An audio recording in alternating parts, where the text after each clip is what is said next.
చెరుకు రైతు. ఇప్పటి వరకు మీరు అందరు ఓట్లేస్తుంటారు. ఈ ఒక్కసారి నాకు ఛాన్స్ ఇవ్వాలి మీరు. నా తల్లి, మీరు ఎన్నిసార్లు ఓట్లేసినా ఏమైనా డెవలప్మెంట్ చేశారా? ఏమి చేయరు వాళ్ళు. మా లాంటి కొత్త వాళ్ళకి మీరు ఛాన్స్ ఇవ్వాలి తల్లి. మార్పు వస్తుంది. కొత్త వాళ్ళకి మీరు ఛాన్స్ ఇవ్వాలి. వీళ్ళేముంది, ఈరోజు మీరు గెలిపిస్తారు, కోట్లు సంపాదించుకుంటారు, వచ్చి మీ మొహం వింటున్నారా? నేను వస్తా ఈసారి మీ ఊరికి, నేను వస్తున్నా. ఇది మన గుర్తు. ఏ గుర్తు ఇది? చెరుకు రైతు. ఈ చెరుకు రైతుకి మీరు ఓటేయాలి ఈసారి. మీ పిల్లలకు కూడా చెప్పి ఓట్లు వేయాలా. కొత్త వాళ్ళకి మీరు సపోర్ట్ చేయాలా. వాళ్ళ కాదు, వాళ్ళు కోట్లు తిరిగిస్తారు. అయిపోయింది వాళ్ళ పాలనిక. ఏమన్నా మా ఈ రోడ్లు చూసారు?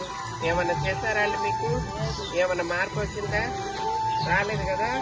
అందుకే ఈసారి నాకు ఓటేయండి మీరు. నాకు ఓటేయాలి. ఇది ఒక గుర్తు. ఇది మంది పట్టుకోండి. ఓట్లేసి మీరు అందరికి చెప్పి గెలిపించాలి నన్ను. రామచంద్ర యాదవ్ నాకు ఓటేసి గెలిపించాలి మీరు. సరేనమ్మా, వేస్తారుగా, మాట ఇవ్వండి.